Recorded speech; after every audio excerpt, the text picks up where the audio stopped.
a Deus. Aleluia, aleluia,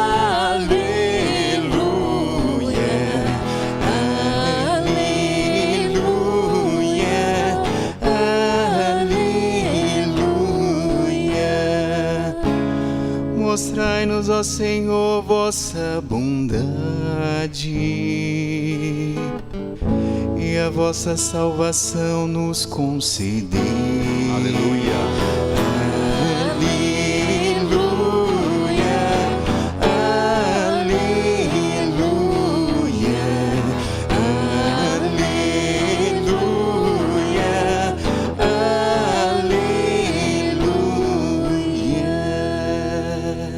O Senhor esteja convosco. Ele está no meio de nós. Proclamação do Evangelho de Jesus Cristo segundo Lucas. Glória a vós, Senhor.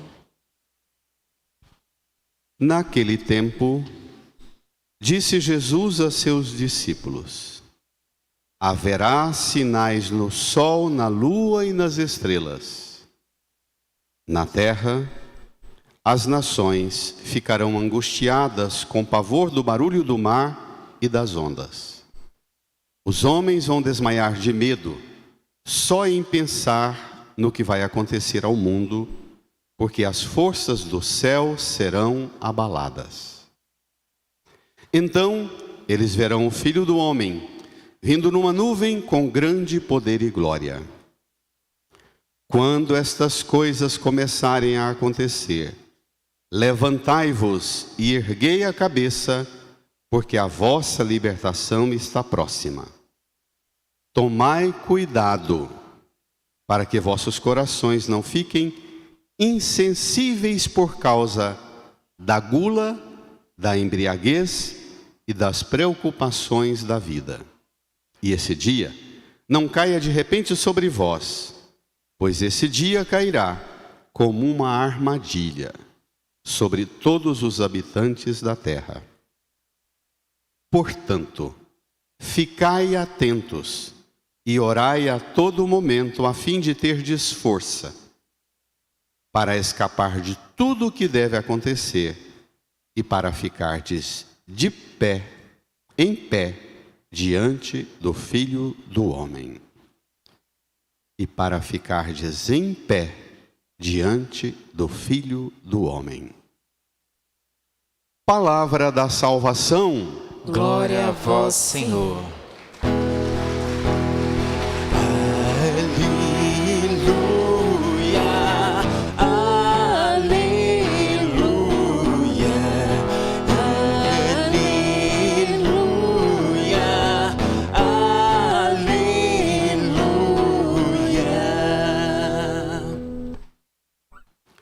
Nos recolhamos em oração por um tempo. Peçamos ao Divino Espírito Santo o auxílio necessário para que compreendamos plenamente essa palavra e sejamos por ela transformados. Rezemos.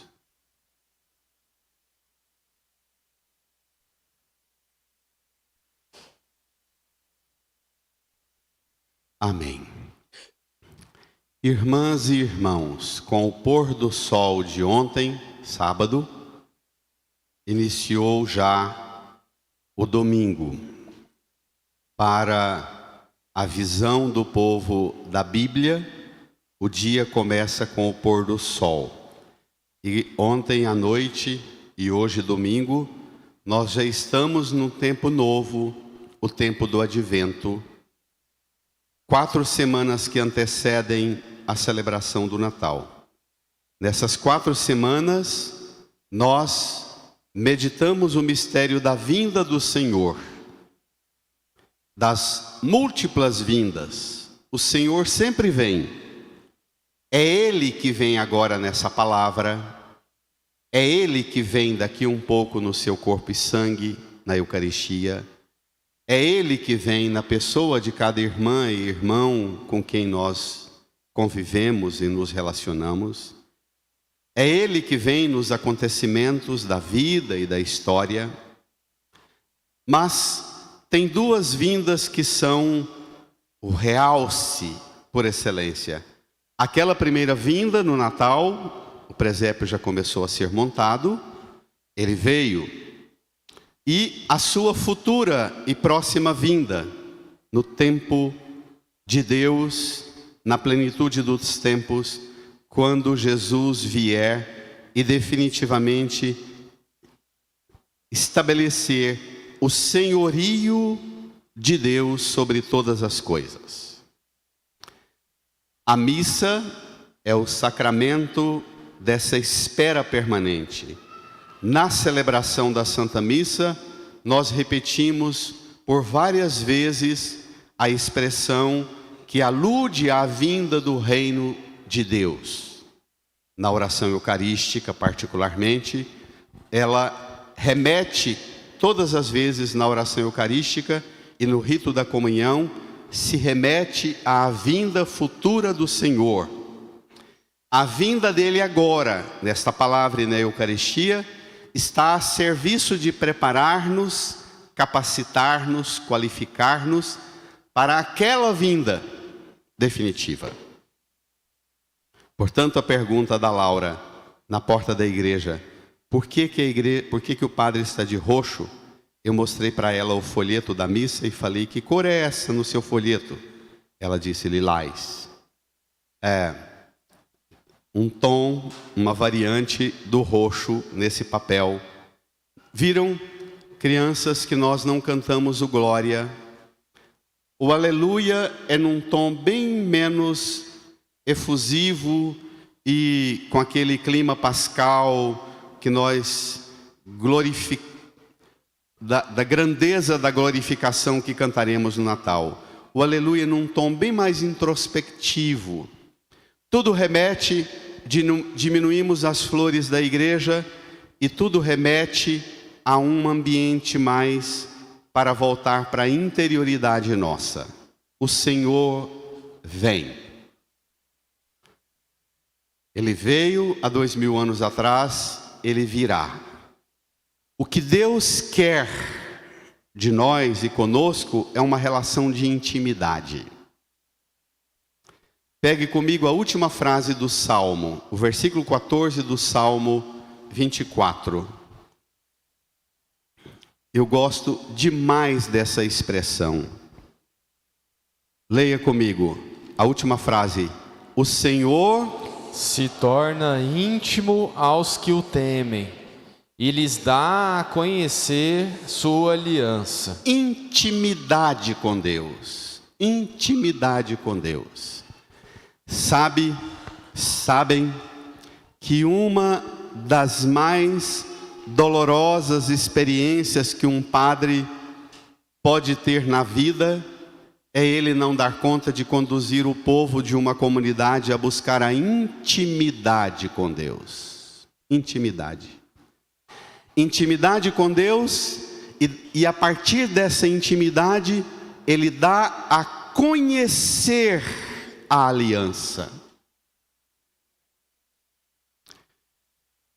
Na imensa maioria das vezes em que a gente escuta as pessoas falarem, pedindo orientação, ou mesmo na confissão, o grande problema da vida cristã, o grande estrago e prejuízo na vida cristã, é alguém viver uma prática religiosa, uma busca sacramental, uma busca de viver e conhecer a religião, mas para ela, você passa a peneira e não encontra nada de intimidade com Deus, nada de um conhecimento da aliança, não a partir dos discursos do padre, ou das ideologias, ou das muitas compreensões equivocadas do mundo, mas a partir da intimidade com Deus, eu conheço a aliança que Ele estabelece comigo. Irmã, irmão, se não tiver isso, pode ter o que for de cristianismo e de religião cristã ou religião católica, mas vai tudo para o ralo. Vamos ao Evangelho? Pronto. Importante. Hoje também nós começamos a ler o Evangelho de Lucas. Curiosamente, o Evangelho de Lucas tem 24 capítulos. Nós abrimos o Evangelho e lemos a primeira passagem do Evangelho já no final dele. Lá, capítulo 21. Onde nós fechamos o Evangelho de Marcos nos domingos passados. No mesmo ambiente em que estávamos com Marcos e com Jesus, em Jerusalém, nas cercanias do templo, nas horas e nos dias que antecedem a condenação, a prisão e a morte de Jesus. Estamos naquele ambiente. Os discípulos estão tensos, aflitos, diante da iminente morte de Jesus, e Jesus previne os discípulos, não falando da morte dele, não falando das dificuldades que os discípulos vão enfrentar imediatamente à sua morte, à sua paixão, mas os discípulos de Jesus diz assim: olhem, pare de olhar para os problemas que estão agora, não deixe os problemas de agora sufocarem vocês, mas vivam esta realidade e esse confronto com a minha entrega da minha vida a vocês agora, mas projete o olhar de vocês para a vinda futura minha. Eu virei. O Senhor sempre vem. O Senhor já veio, Ele virá, Ele sempre vem. A questão é, você tem uma fé embasada e sustentada na visão da presença de Deus em sua vida? Você é uma pessoa que, na experiência de fé, concretamente, você apalpa a presença de Deus em sua vida? Ou Deus é um discurso teórico, é uma emoção, é um arrepio, que você não tem noção muito bem do que é? Você vê Deus? Jesus remete à sua futura vinda, falando da plenitude dos tempos, e prepara os discípulos e a nós, para a nossa vida neste mundo, não guiada e conduzida pelo pavor das coisas últimas e do fim, das calamidades e tragédias, mas uma vida conduzida por aquilo que Ele deixou para nós. Vamos ver? Lucas capítulo 21, versículo 25 até 34. Naquele tempo disse Jesus a seus discípulos, leiam: haverá sinais no sol, na lua e nas estrelas. Na terra, as nações ficarão angustiadas, com pavor do barulho do mar e das ondas. Os homens vão desmaiar de medo, só em pensar no que vai acontecer ao mundo, porque as forças do céu serão abaladas. As forças do céu serão abaladas. Os homens desmaiando de medo só em pensar no que vai acontecer ao mundo. O barulho das ondas do mar, a terra, as nações angustiadas, sinais no sol, lua e estrela, tudo derretendo. Tudo desmantelando. Pronto. Diante do medo, dos medos futuros, ou dos medos dos barulhos e dos problemas de agora. Diante do medo e dos barulhos que dão pavor agora, os barulhos do meu corpo, os barulhos da minha mente agitada, os barulhos dos meus pensamentos, os barulhos das minhas emoções aflitas, inquietas. Como é que você vive a fé diante desses barulhos, desses medos? Onde está o fundamento da sua fé diante dos barulhos que metem medo? Em todos os barulhos dos dramas, na semana atrasada foram os problemas dos escândalos da política, essa semana foram os barulhos da economia. Toda semana nós temos um barulho para sacudir tudo, não é?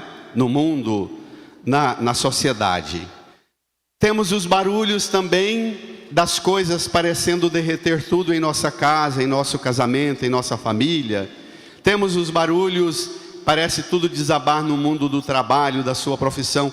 Temos os barulhos, eu devolvo pela segunda vez, os barulhos no próprio corpo.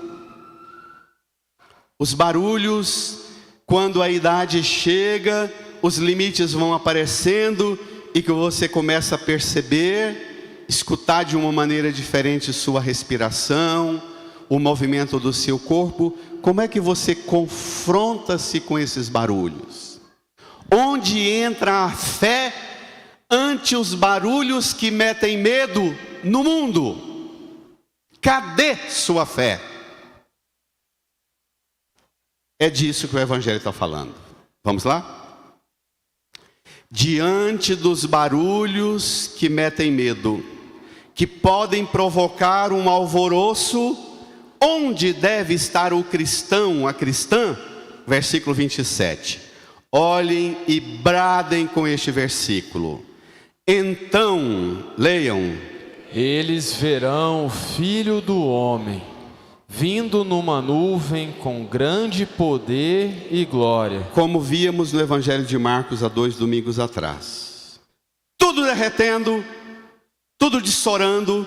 Cadê os cristãos? Os cristãos no meio da agitação, dos açoites cósmicos, tudo parecendo descambar para o fim. Cadê o cristão, a cristã? Está vendo Jesus vindo nas nuvens com grande poder e glória. Vai, reage.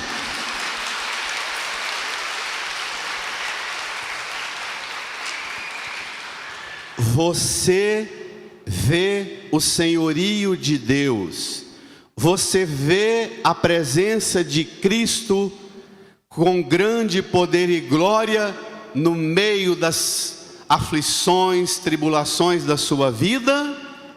Ou você é daquelas pessoas destemperadas, fracas, desequilibradas, que ninguém pode falar para você de um problema na família, de um problema no seu trabalho, que o barulho que você faz diante do problema é maior do que o barulho do problema? Tem gente assim? Tem? Tem gente que o barulho que ela faz ao saber do problema é maior do que o barulho do problema. E ela dá conta de tornar tudo pior, de acabar e esgotar a energia de todo mundo. Onde entra a sua fé ante os barulhos pavorosos das tribulações da sua vida? Onde entra o senhorio de Cristo? Com os olhos da fé, você enxerga Cristo com grande poder e glória vindo, ou você só vê problema? Você só sabe piorar o problema com reação mais agitada. Para quem gosta de ópera, tem uma área de uma ópera maravilhosa, Som qual nave. É maravilhosa a área da ópera. Sou qual igual uma nave no meio do caos revolto do mar, um barco no meio das rochas, as ondas e os ventos jogando o barco nas rochas, revirando tudo. Mas quando eu penso na sua presença, eu atravesso todos os temporais e todas as rochas e vejo o meu barco atracar nas areias suaves do remanso.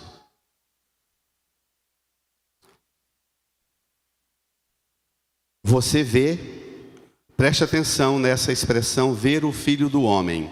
Vai terminar com ficar em pé diante do Filho do Homem. Não é só ver. Desça o olhar comigo lá no final, a última frase do Evangelho. Para ficardes em pé, leiam. Diante do Filho do Homem. É preciso ver, mas é preciso também ter uma atitude mais firme, ver e ficar em pé diante do Filho do Homem. Volta lá ao versículo 27. Você que tem fé, precisa cultivar e alimentar uma fé que te capacita e te qualifica a ver sempre o triunfo de Cristo sobre todas as realidades. Ele venceu a morte, Ele venceu o pecado, Ele venceu as potências do inferno, Ele venceu os demônios, Ele vence, toda hora Ele vence. Se você se abre à ação de Cristo, o senhorio será sempre dele. Amém? Amém? Agora, tem algumas coisas ainda que você precisa fazer. Além de ver o senhorio dele, é preciso de atitudes mais ousadas. Versículo 28. Quando essas coisas começarem a acontecer, leiam. Levantai-vos e erguei a cabeça, porque a vossa libertação está próxima. Levante, erga a cabeça. O que está chegando perto de você é a libertação, não é o caos. Amém? Levanta, erga a cabeça. Essa semana, pela força desse evangelho, eu passei uma semana própria do tempo do advento, bem nostálgica, bem interiorizada. Eu fiquei me recordando, quando a gente criança, com a família, 10 filhos, o papai e a mamãe, para cuidar daquilo tudo, naquelas precariedades e fragilidades que eram coisas de 60 anos atrás, na roça, no fim do mundo.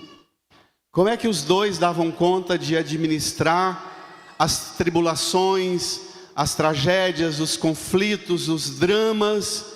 Como é que eles viviam isto? Como é que eram capazes da gente criança olhar para eles e pensar assim, está morrendo. Mamãe de hoje não passa, o papai em 3 dias morre. Às vezes começava um dia assim, se arrastando. Na volta do dia, estavam esplendorosos de vigor, eles mesmos diziam, comecei o dia pensando que eu não ia dar conta de viver, e graças a Deus, foi só esquentar trabalhando, foi só esquentar, suando, o vigor veio. Minha gente, esse vigor que as novas gerações precisam de remédio e de droga de farmácia, esse vigor está acabando. Esse vigor das rações vendidas nas academias para dar músculo e alma zero está acabando.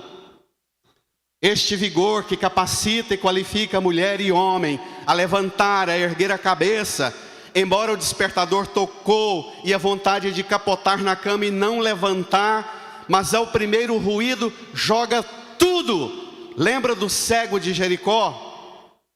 Levantou, jogou o manto fora e foi até Jesus.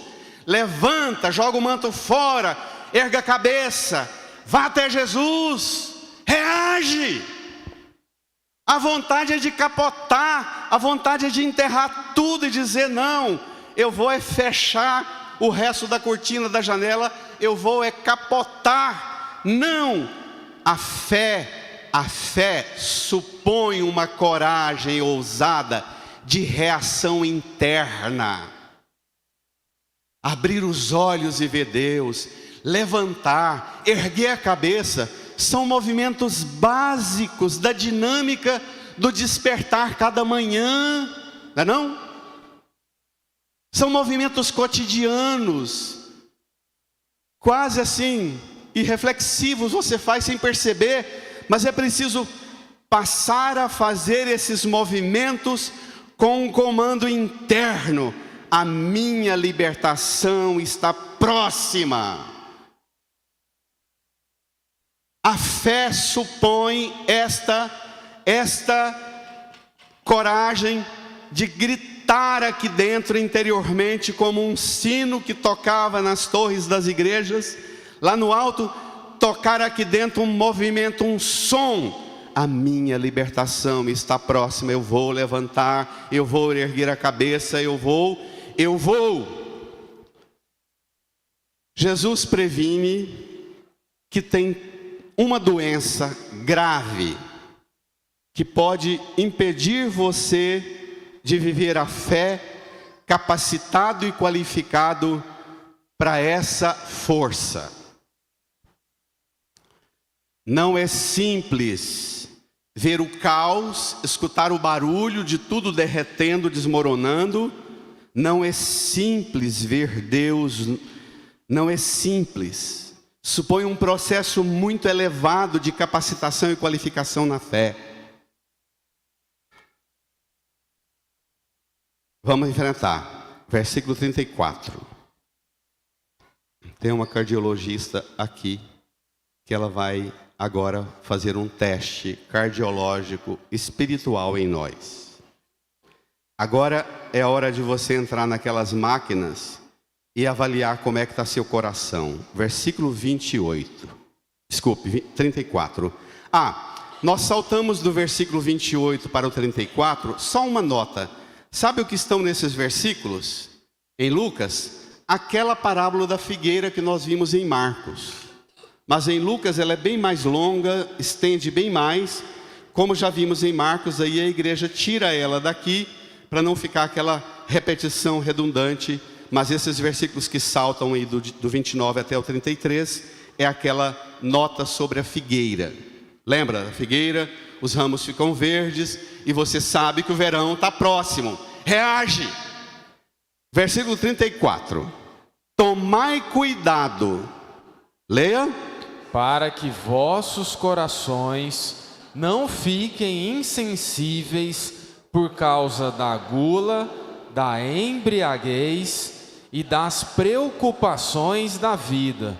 Coração insensível é quando o coração vai ficando adormecido, adoecido, perde a força da musculatura, vai enrijecendo a musculatura e o movimento dele vai ficando cada vez mais tenso e mais paralisado.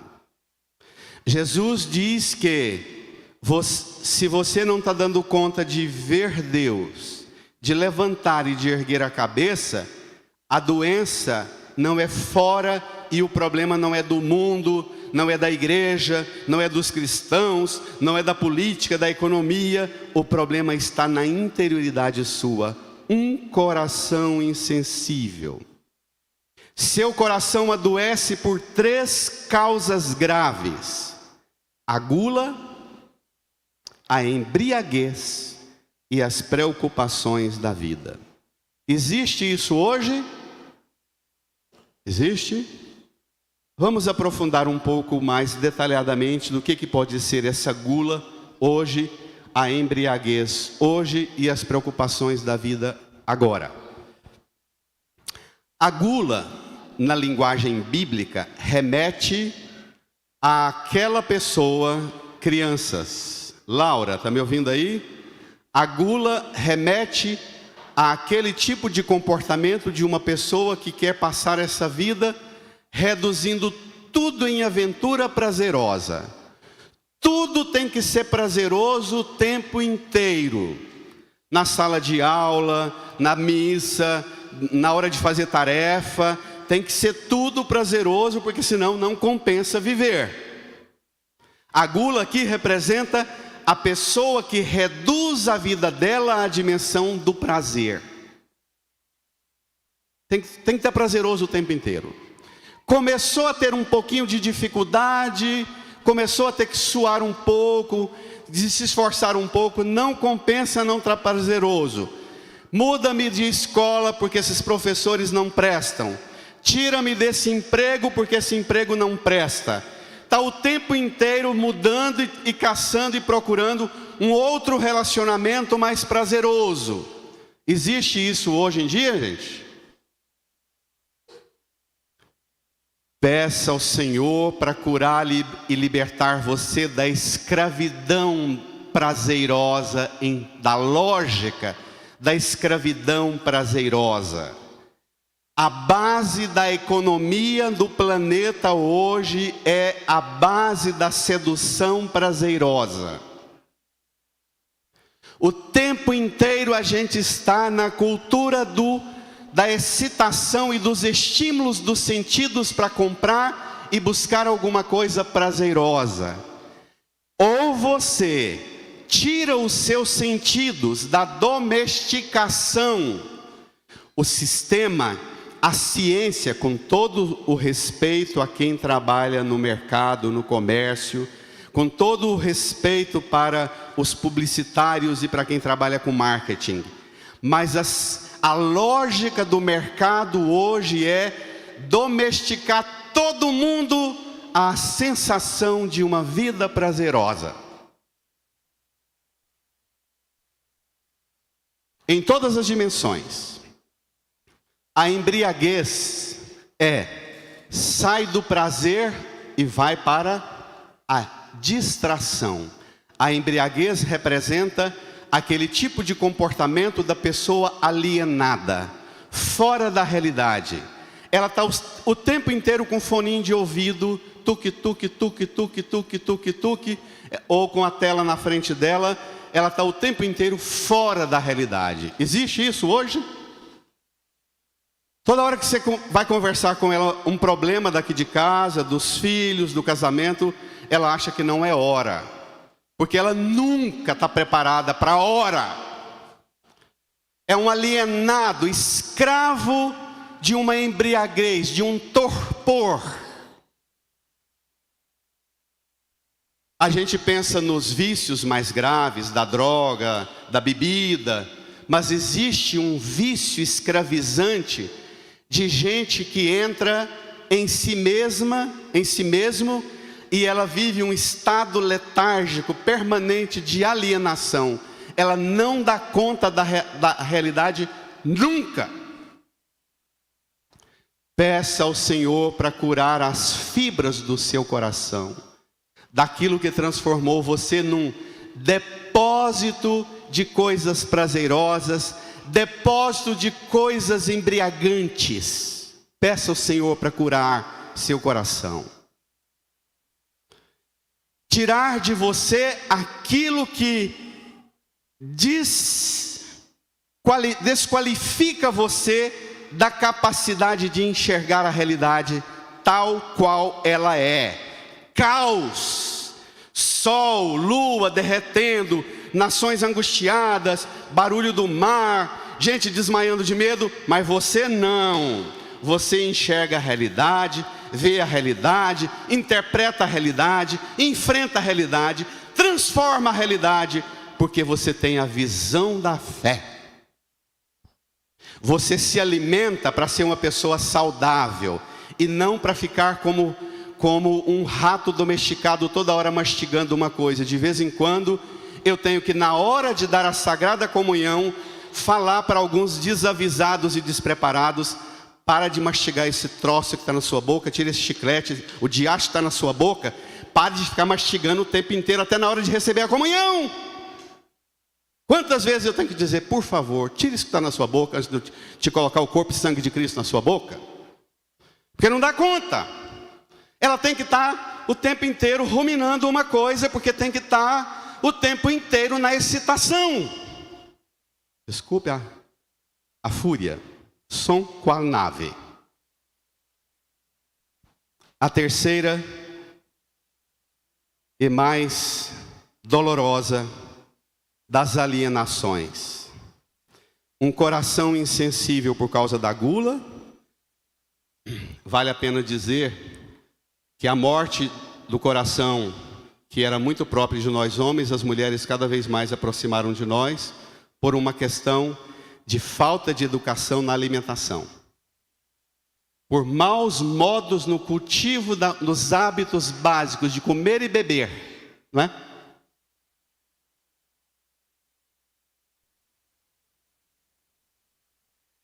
A terceira, as preocupações da vida. A pessoa que a cabeça dela está sempre pré-ocupada. Uma pessoa pré-ocupada, ela é uma pessoa que entrou em colapso, ela não vive mais o enfrentamento do agora. Então, uma pessoa que está preocupada é porque ela não tem saúde para a ocupação. E a ocupação de agora deve ser para você a ocupação de agora, a mais preciosa de todas as ocupações. Uma mãe que sabe educar os filhos a viver saudavelmente a ocupação do agora, sabe tirar o celular e dizer, vai fazer tarefa. Filha, filho, tira o celular, vem tomar a refeição, senta à mesa, mastiga o que você está comendo, tanto que precisa ser mastigado o alimento, não é? Imagine, mamãe era uma exímia educadora, dizia para a gente o tempo inteiro, mesmo depois de nós velhos, filho, desacelera, mastiga. Você começou a tomar refeição, no surto da vida, respira, mastiga, senão esse alimento não vai realizar em você o que Deus preparou para que Ele realize em você, que Ele comunique os nutrientes e torne todo o seu ser saudável a partir do que você está mastigando e comendo. Viva esse agora. Quantas pessoas procuram o padre no desespero, e o desespero é sempre fruto de quem não fez na hora o que devia ter feito. O padre vai, escuta a pessoa e depois diz assim, mas você não estava na missa domingo passado? Não ouviu a primeira leitura de Daniel? Não ouviu o Salmo?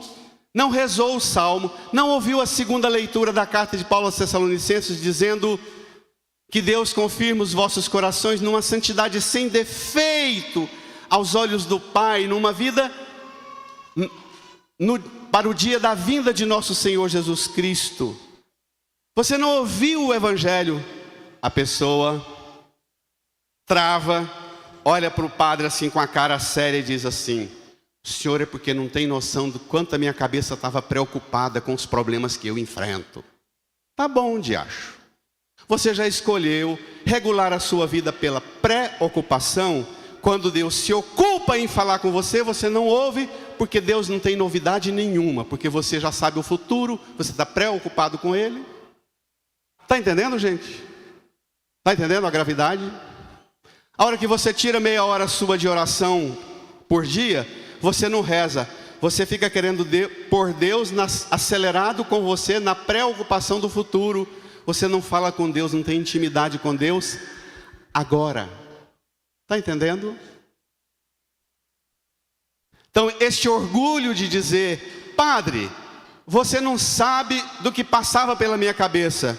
Jesus, o padre talvez não sabe, nunca vá saber, mas Deus sabe que para uma mente preocupada, ela precisa se libertar da preocupação e ser apenas uma pessoa ocupada. Que ela vai dar conta das coisas antes, durante e depois. O preocupado não dá conta das coisas nem antes, nem durante, nem depois. E ainda fica furioso e doente, com raiva de todo mundo, porque adoeceu antes, durante e depois para fazer aquilo e o resultado foi péssimo. Não é não? Ocupe-se e o pré vai embora. Pronto. Entregue o resultado do exame do seu coração nas mãos de Jesus.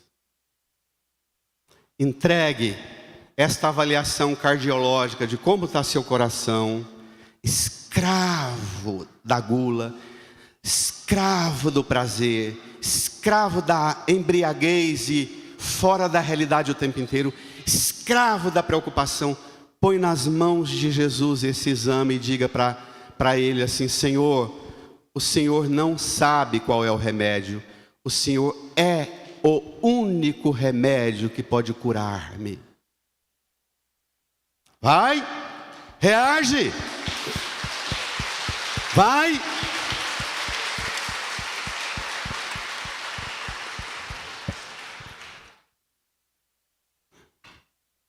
a hora que terminar a missa, você vá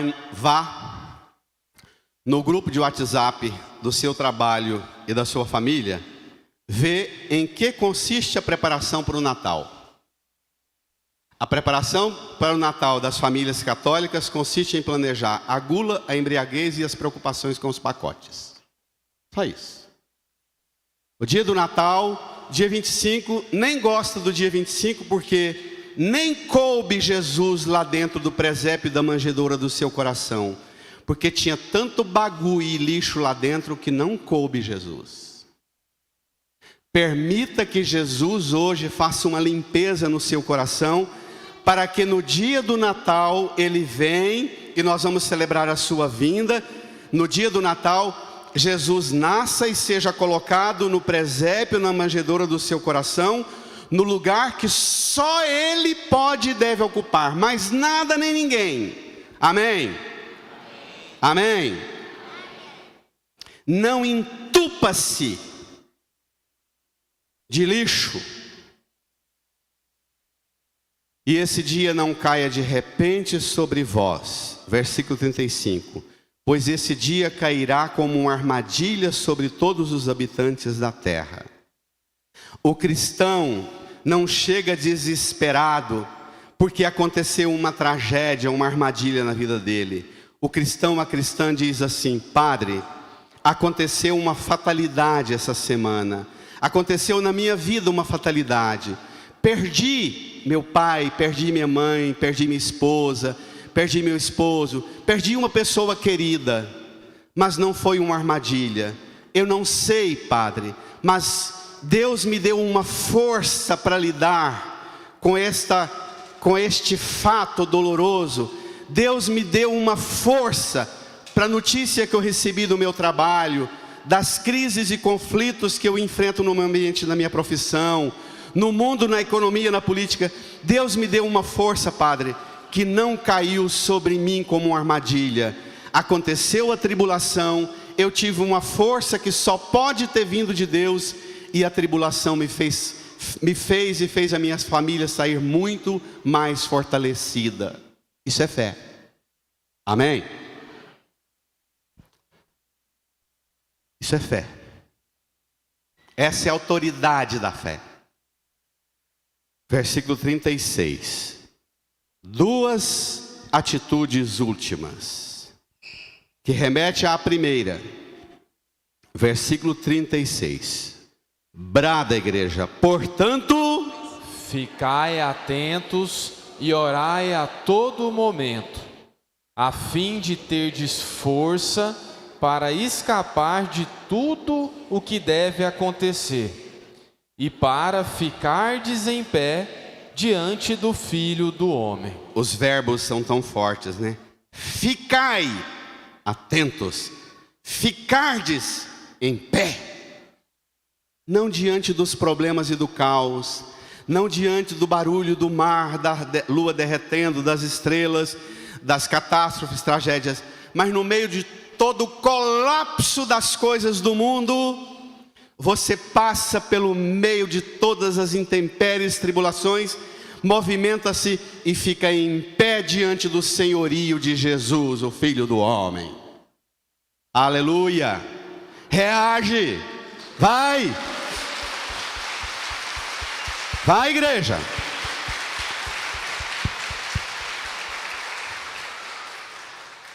São 7 atitudes. Ver o Filho do Homem com grande poder e glória, e não ver só a tragédia e os problemas. Levantar é o segundo. Erguer a cabeça é o terceiro. Saber que a sua libertação está próxima é a quarta atitude. Quinta atitude: tome cuidado para que o coração não fique insensível, com a gula, embriaguez e preocupação. Sexto, ficar atento e orar a todo momento. Sétima atitude: ficar em pé diante do Filho do Homem. 7 mandamentos desse evangelho que se resumem em 2 palavras. Como preparar para celebrar o Natal? Laura, Por que que a gente está de roxo? A gente está de roxo é a atitude de sobriedade e de vigilância na oração. Não é hora de distrair com as vitrines, com o shopping, com os presépios empetecados de lusco-fusco, que ninguém nem vê Jesus lá no meio do presépio. É hora de não se distrair com o jingombel do Papai Noel, mas é hora de entrar aqui, na profundidade do seu ser, pôr a mão no coração e dizer: Jesus, o que tiver aqui dentro tornando insensível o meu coração, limpa, porque ao nascer a única presença que merece ser colocada no meu coração é a presença do Senhor. Para isso é que a gente está de roxo, não canta o glória, mudou o tom do aleluia para preparar para a vinda do Senhor. Sobriedade e oração. Inclina a sua cabeça. Põe a mão no seu coração e leve esse coração a Jesus. E fale para Jesus ocupar no seu coração o que só Ele merece ocupar. Fale para Jesus, pela força do Espírito Santo, limpar toda a imundície e sujeira do seu coração. A aventura prazerosa em tudo, na gula,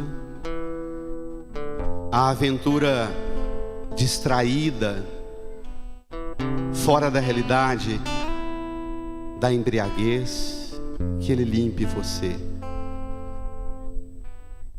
Das preocupações que não deixam você ocupar-se com o que presta, com a sobriedade, com a oração. Fale para Ele.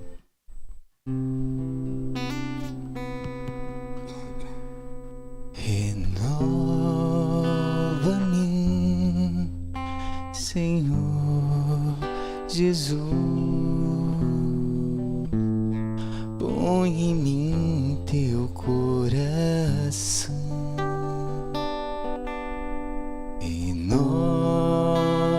Renova-me, Senhor Jesus. Já não quero ser igual. Já não quero ser igual.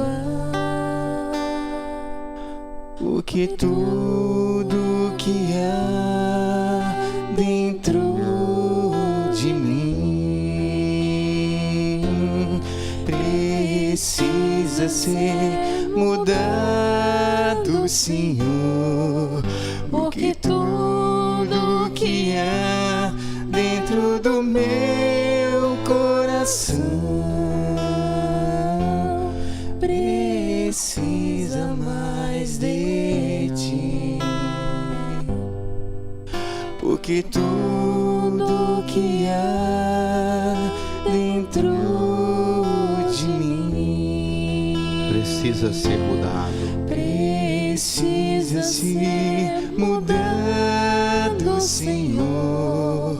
Porque tudo que há dentro do meu coração Fiquemos de pé. precisa mais de Canta, porque tudo que há. Canta. Porque tudo que há dentro de mim Precisa ser mudado. precisa ser mudado, Senhor. Porque tudo que há Porque tudo que há dentro do meu dentro coração do meu coração precisa mais de ti. precisa mais de ti. Estenda sua mão para a cruz. Precisa mais de ti. Reze comigo, Senhor Jesus. Senhor Jesus. Eu creio firmemente Eu creio firmemente que o Senhor já veio, que o Senhor já veio, já ofertou a sua vida na cruz, já ofertou a sua vida na cruz, e pelo poder do seu sangue, e pelo poder do seu da sangue, sua morte e ressurreição, da sua morte e ressurreição, eu creio firmemente eu creio firmemente que há cura para mim, que há cura para mim, que há cura para o meu coração. que há cura para o meu coração. Liberta-me, Senhor. Liberta-me, Limpa-me, Senhor. Limpa-me, Purifica-me, Senhor, purifica-me, Senhor, de toda gula, de toda gula, de toda embriaguez, de toda embriaguez, de todas as preocupações. de todas as preocupações. Faz-me, Senhor, Faz-me, Senhor, ocupado seriamente ocupado sério com a minha missão, com a minha missão, com a minha responsabilidade com a minha e responsabilidade, com a graça de viver neste mundo, e com a graça de viver o dom da fé, o dom da fé, e sentir sempre e sentir a sempre presença do Senhor, a presença do Senhor, íntima presença, íntima presença, tão perto de mim, tão perto de mim, que me faz conhecer que me faz a conhecer aliança a aliança em meu coração. em meu coração. Põe a mão no seu coração, incline a sua cabeça e agradeça a Jesus que dá a você a graça de ter intimidade com Deus e de conhecer a aliança com Deus, selada no sangue dele derramado na cruz. Louve a Jesus por esta aliança, por essa intimidade. Agradeça a Jesus. Glorifique a Jesus pela presença dele sempre, em tudo. Obrigado, Jesus. Obrigado. A presença do Senhor é sempre mais forte do que todos os barulhos dos problemas e das tribulações. Obrigado, Jesus. Amém. Amém. E de pé, com as mãos erguidas, olhando para o alto, firme a voz e professe: creio Em Deus Pai Todo-Poderoso, Criador do céu e da terra, e em Jesus Cristo, seu único Filho, nosso Senhor, que foi concebido pelo poder do Espírito Santo, nasceu da Virgem Maria, padeceu sob Pôncio Pilatos, foi crucificado, morto e sepultado, desceu à mansão dos mortos,